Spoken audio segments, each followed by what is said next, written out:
আসসালামু আলাইকুম সবাইকে অসংখ্য ধন্যবাদ আমার ইজি বায়োলজি বইটি কেনার জন্য। এখনো যারা সংগ্রহ করনি খুব দ্রুত সংগ্রহ করে ফেলো। তোমরা সকলেই জানো এখানে আমরা 500টা এমসিকিউ সাজেশন নিয়ে এসেছি। তো তোমরা অবশ্যই বেশি করে এমসিকিউ সলভ করবে এবং কোনো এমসিকিউ তো প্রবলেম হলে আমি তো আছি তোমাদের সাথে। আমি জানাত ম্যাম তোমাদের জন্য সব সময় হাজির হয়ে যাব এমসিকিউ সমাধানে। তো চলো আজকে আমরা অধ্যায় 12 টাইপ 4 নিয়ে আলোচনা করব, যেখানে ডিএনএ, অনুলিপন, জিন, ডিএনএ টেস্ট এগুলো নিয়ে একসাথে আমরা সলভ করব এবং প্রত্যেকটা সলভের ক্ষেত্রে আমি বলে দেবো কীভাবে তোমরা অপশনগুলো বাছাই করবে। প্রত্যেকটা যদি বুঝে বুঝে বাছাই করো ইনশাল্লাহ তোমরা কোনো পরীক্ষায় এমসিকিউতে আটকাবে না। তো চলো আমরা দেখি প্রথমে কোন এমসিকিউটা রয়েছে। জীবের বৈশিষ্ট্য নিয়ন্ত্রণকারী এককের নাম কি? আচ্ছা, ক্রোমোজোম, ডিএনএ, আরএনএ নাকি জিন? অ্যান্সার হচ্ছে কি জীবের বৈশিষ্ট্য নিয়ন্ত্রণকারী এককের নাম কি? উত্তর হবে হচ্ছে জিন। কারণ আমরা জানি জীবের যে বৈশিষ্ট্য সেটা নিয়ন্ত্রণ করবে কে? জিন নিয়ন্ত্রণ করবে। জিন কই থাকে? ডিএনএতে থাকে। ডিএনএ কই থাকে? ক্রোমোজোমে থাকে। ক্রোমোজোম কই থাকে? নিউক্লিয়াসে থাকে। তাহলে আমি যদি ঠিকভাবে বলি তাহলে কোষের ভিতরে থাকে নিউক্লিয়াস, নিউক্লিয়াসের ভিতরে থাকে হচ্ছে ক্রোমোজোম, ক্রোমোজোমের ভিতরে অসংখ্য ডিএনএ থাকে এবং ডিএনএ ডিএনএর ভিতরে জিনগুলো সুনির্দিষ্ট বৈশিষ্ট্য বহন করছে। এক একটা জিনের কাজ হচ্ছে এক এক রকম, এক একটা জিন এক একটা বৈশিষ্ট্য বহন করে নিয়ে যাচ্ছে।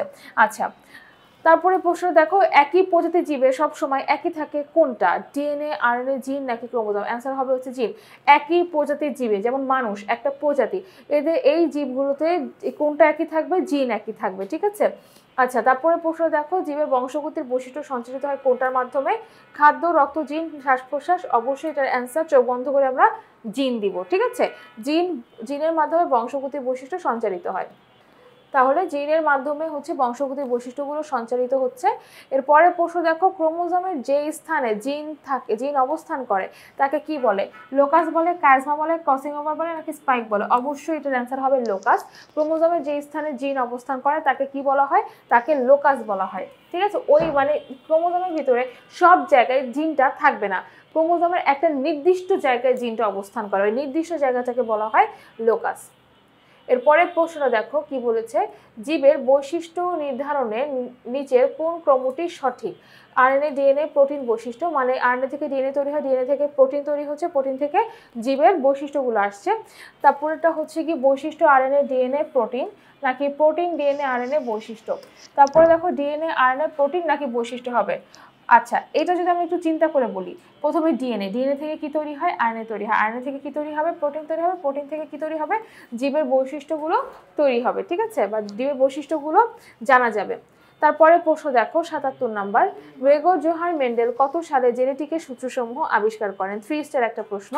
1776, 1736, 1836, 1763 নাকি 1866?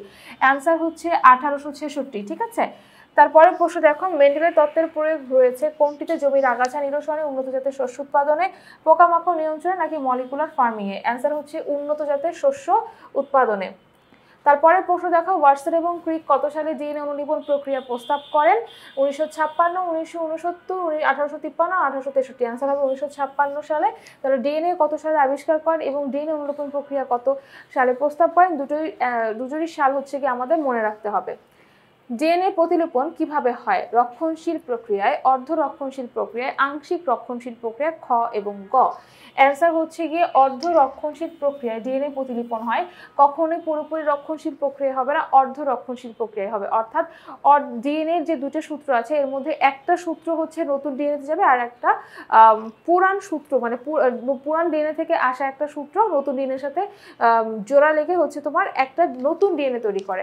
তার মানে কি, যে নতুন ডিএনএ তৈরি হচ্ছে তার একটা সূত্র বা সুতা হচ্ছে পুরান ডিএনএর অংশ থাকে আর আরেকটা একদম নতুন থাকে। এই জন্য এইটাকে বলা হয় অর্ধ রক্ষণশীল প্রক্রিয়া ডিএনএ অনুলিপন। তার মানে তোমার অর্ধেক বৈশিষ্ট্য, মানে আমি বলতে পারি যে আগের জীবের যে বৈশিষ্ট্য সেটা কিছু পরিমাণে নতুন জীবে যাবে। কারণ কি? কারণ এখানে অর্ধ রক্ষণশীল প্রক্রিয়ায় ডিএনএর অনুলিপন হচ্ছে। এরপরে আসো মেন্ডেলের পরীক্ষায় F1 ধাপে, F1 মানে ফার্স্ট জেনারেশন ধাপে প্রকাশিত বৈশিষ্ট্য নিচের কোনটা হবে? প্রচ্ছন্ন, অ্যালিল, ফ্যাক্টর নাকি প্রকট? আচ্ছা, তাহলে আমরা এখানে একটু দেখি। এখানে হচ্ছে গিয়ে মেন্ডেলের পরীক্ষার যে ফার্স্ট জেনারেশন ধাপ মানে প্রথম যে জেনারেশনটা হয় সেখানে সাধারণত সবসময় প্রকট বৈশিষ্ট্যটা আসে বা প্রকট বৈশিষ্ট্য প্রকাশ পায়। তাহলে অ্যান্সার হচ্ছে এখানে প্রকট হবে। প্রচ্ছন্ন জিন F2 বংশধরে মানে হচ্ছে দ্বিতীয় জেনারেশনে কত ভাগ জীবে প্রকাশ পায়। প্রচ্ছন্ন জিন মানে যে জিনটা প্রথম জেনারেশনে প্রকাশ পায় না সেটাকে আমরা বলছি প্রচ্ছন্ন জিন। তাহলে দ্বিতীয় জেনারেশনে সে কত ভাগ জীবে প্রকাশ পাবে? 1/4, 1/3, অর্ধাংশ নাকি সম্পূর্ণ? 1/4 মানে হচ্ছে কি 4 ভাগের 1 ভাগ, 1/3 মানে হচ্ছে 3 ভাগের 1 ভাগ, সম্পূর্ণ মানে সম্পূর্ণ, আর অর্ধাংশ মানে হচ্ছে 2 ভাগের 1 ভাগ, অর্থাৎ হচ্ছে গিয়ে অর্ধেক পরিমাণ। আচ্ছা 4 ভাগের 1 ভাগ মানে হচ্ছে কি যদি 4টা জীব তৈরি হয়, সেই 4টা জীবের মধ্যে 3টা জীবের বৈশিষ্ট্য হবে প্রকট আর একটা জীবের বৈশিষ্ট্য হবে প্রচ্ছন্ন, মানে সেটা হচ্ছে গিয়ে যে বৈশিষ্ট্যটা প্রকাশ পাচ্ছে না সেইটা হচ্ছে তখন দ্বিতীয় জেনারেশনে প্রকাশ পাবে। এই জন্য অ্যান্সার হবে হচ্ছে গিয়ে 1/4। তারপরে দেখো প্রচ্ছন্ন জিনের বৈশিষ্ট্য কোন বংশধরের 1/4 জীবে প্রকাশ পায়, একটু আগে আমরা পড়েছি দ্বিতীয় জেনারেশনে গিয়ে 4 ভাগের 1 ভাগ জীবে তোমার এই বৈশিষ্ট্য প্রচ্ছন্ন জিনের বৈশিষ্ট্য প্রকাশ পায়। ঠিক আছে, এখানে দেখো কি বলেছে, লাল জবা এবং সাদা জবা। লাল জবা সেটা বড় হাতের ডাবলার, অর্থাৎ এটা প্রকট বৈশিষ্ট্যকে প্রকাশ করছে। ঠিক আছে, আর এটা যদি আমি সাদা জবার কথা চিন্তা করি তাহলে এটা কি ছোট হাতের ডাবলার, অর্থাৎ এটা তোমার প্রচ্ছন্ন বৈশিষ্ট্যকে নির্দেশ করছে। তাহলে এই দুটোর মধ্যে যদি পরাগায়ন ঘটানো হয় তাহলে কি হবে, তাহলে হচ্ছে কি প্রকট বৈশিষ্ট্য প্রকাশ পাবে আর প্রচ্ছন্ন বৈশিষ্ট্যটা হচ্ছে চাপা পড়ে যাবে, মানে প্রচ্ছন্ন বৈশিষ্ট্যটা প্রথম জেনারেশনে প্রকাশ পাবে না। তাহলে তোমরা সহজেই বুঝতে পারছো যে F1 জেনারেশনের সকল জবা ফুল কি বর্ণের হবে।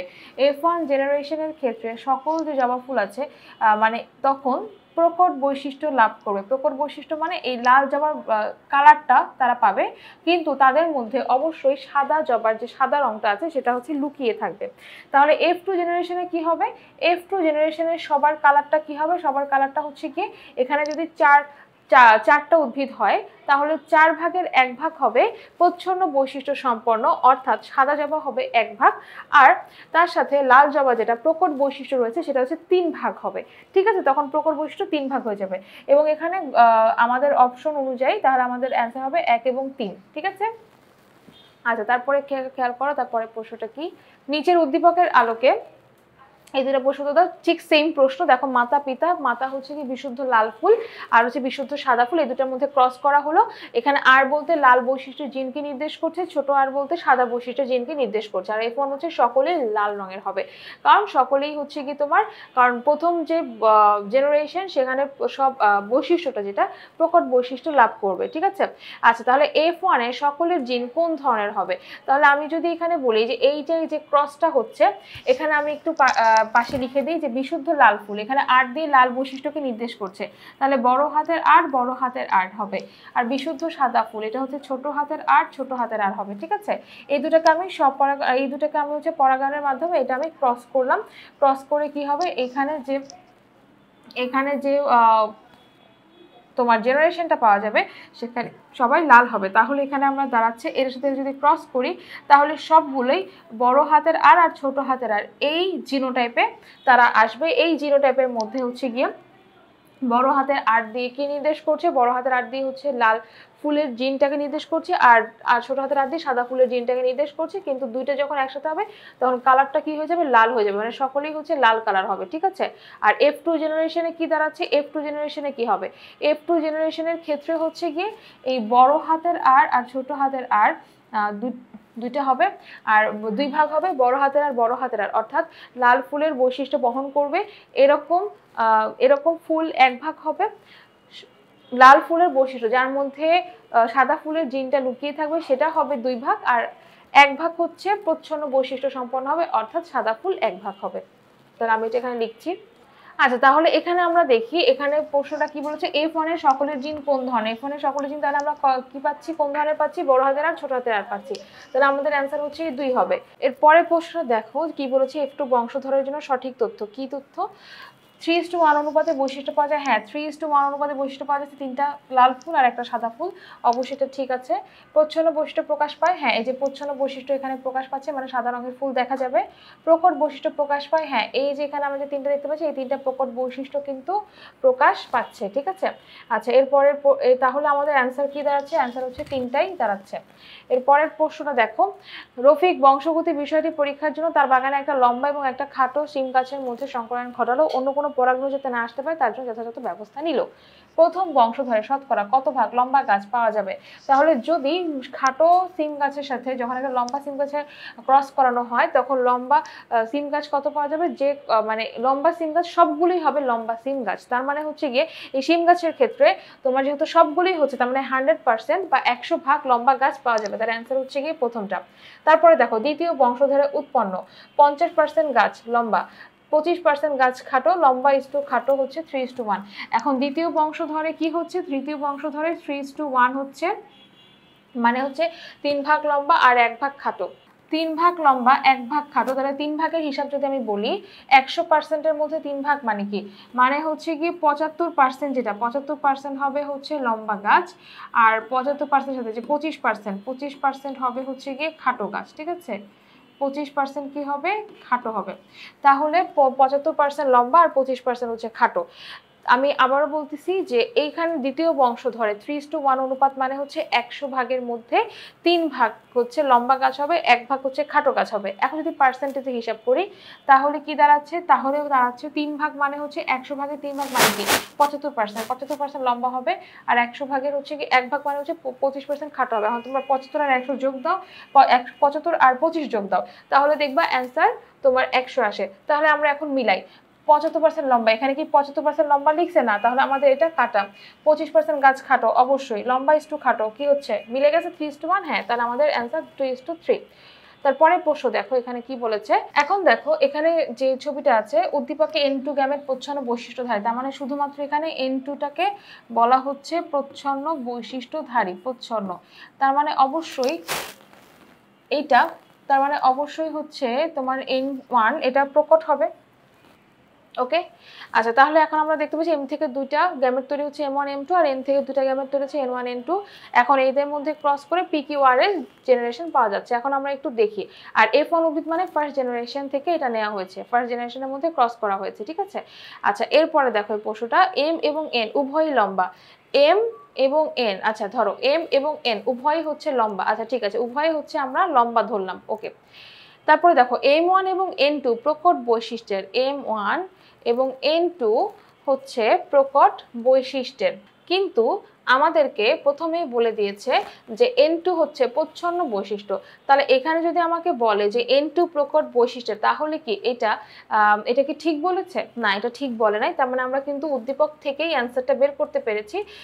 আর পরের প্রশ্নটা দেখো, X যৌনদের লম্বা এবং খাটো উদ্ভিদের অনুপাত 3:1। আচ্ছা ঠিক আছে, যেহেতু আমার 2 নম্বর প্রশ্নটা কাটা গেছে তার মানে আমার অবশ্যই অ্যান্সার 1 এবং 3 হবে। এখন আমি তোমাদেরকে একটু মিলিয়ে দিই। কিভাবে মিলাবো আমরা? এখানে ওটা হচ্ছে প্রচ্ছন্ন, তার মানে এটা অবশ্যই প্রকট বৈশিষ্ট্য হবে। এটা প্রচ্ছন্ন হলে এটা হচ্ছে প্রকট বৈশিষ্ট্য হবে, ঠিক আছে? তাহলে আমরা যদি দেখি এটা F1 উদ্ভিদ। আচ্ছা, প্রচ্ছন্ন বৈশিষ্ট্যের জন্য আমরা ছোট হাতে টি ধরবো আর N1টাকে আমরা বড় হাতে টি ধরবো। কেন? কারণ এটা হচ্ছে প্রকট বৈশিষ্ট্য, একটা প্রচ্ছন্ন একটা প্রকট। আচ্ছা এখানে M2 কি হচ্ছে? M2 আমরা এখানে প্রচ্ছন্ন ধরছি আর M1টাকে আমরা হচ্ছে প্রকট ধরছি, ঠিক আছে? আর F1 উদ্ভিদ কেন বলছি? কারণ ফার্স্ট জেনারেশনে কি হয়, আমরা ফার্স্ট জেনারেশনে লম্বা হওয়ার বৈশিষ্ট্যের জিন আর খাটো হওয়ার বৈশিষ্ট্যের জিন দুটাকে একসাথে আমরা পাবো, ঠিক আছে? তাহলে বড় হাতের টি আর ছোট হাতের টি একসাথে পাবো, বড় হাতের টি ছোট হাতের টি এখানে একসাথে থাকবে। এখন ক্রস করো, টি এর সাথে বড় হাতের টি ক্রস করলে এই যেটা হবে, টি এর সাথে ছোট হাতের টি ক্রস করলে বড় হাতের টি ছোট হাতের টি হবে, বড় হাতের টি ছোট হাতের টি হবে, আর এটা ছোট হাতের টি এর সাথে ছোট হাতের টি করলে এরকম হবে। তাহলে আমাদের কিন্তু অনুপাতটা সেম থাকছে, অর্থাৎ 3:1ই হচ্ছে। তাহলে আমাদের অ্যান্সার কিন্তু 1 এবং 3 হবে, ঠিক আছে? এখানে M1 প্রকট বৈশিষ্ট্যের, কিন্তু N2টা প্রকট বৈশিষ্ট্যের না, এই কারণে আমাদের কিন্তু এখানে আমরা 2 নম্বর অপশনটা নেইনি। এরপরের প্রশ্নটা দেখো, ডিএনএ কাটার জন্য বিশেষ এনজাইম কোনটা? সবসময় মনে রাখবা, রেস্ট্রিকশন এনজাইম দিয়ে ডিএনএ কাটে আর হচ্ছে গিয়ে লাইগেজ এনজাইম দিয়ে জোড়া লাগায়। লাইগেজ হচ্ছে গ্লু আর রেস্ট্রিকশন হচ্ছে কাটবে, ছুরির মতো কাটবে। চিত্রে এ কে কাটতে নিচের কোনটি ব্যবহৃত হয়? এ মানে হচ্ছে ডিএনএ এর অংশটা কাটতে কি ব্যবহৃত হচ্ছে? Restriction enzyme, lipase enzyme, pepsinogen নাকি ট্রিপসিন এনজাইম? অ্যান্সার হচ্ছে কি রেস্ট্রিকশন এনজাইম। আচ্ছা তারপরের প্রশ্নটা দেখো কি বলেছে। অপরাধীকে নির্ভুলভাবে শনাক্ত করতে নিচের কোন পদ্ধতি টেস্ট করতে হয়? অ্যান্সার হবে কি পিসিআর, এসিআর, ফিঙ্গারপ্রিন্টিং নাকি এমআরআই? অ্যান্সার হবে ফিঙ্গারপ্রিন্টিং, যার মাধ্যমে আমরা অপরাধীকে নির্ভুলভাবে শনাক্ত করতে পারবো। অপরাধীস্থল থেকে সিআইডি সদস্যরা নমুনা হিসেবে কিছু চুল সংগ্রহ করেছেন। অপরাধী শনাক্তকরণে উক্ত নমুনা দ্বারা নিচের কোনটি করবেন? ডিএনএ অনুলিপন, আরএনএ অনুলিপন, ডিএনএ টেস্ট নাকি আরএনএ টেস্ট? অ্যান্সার হবে হচ্ছে ডিএনএ টেস্ট। ডিএনএ টেস্টের মাধ্যমে যে কোনো অপরাধীকে শনাক্ত করা সম্ভব হয়।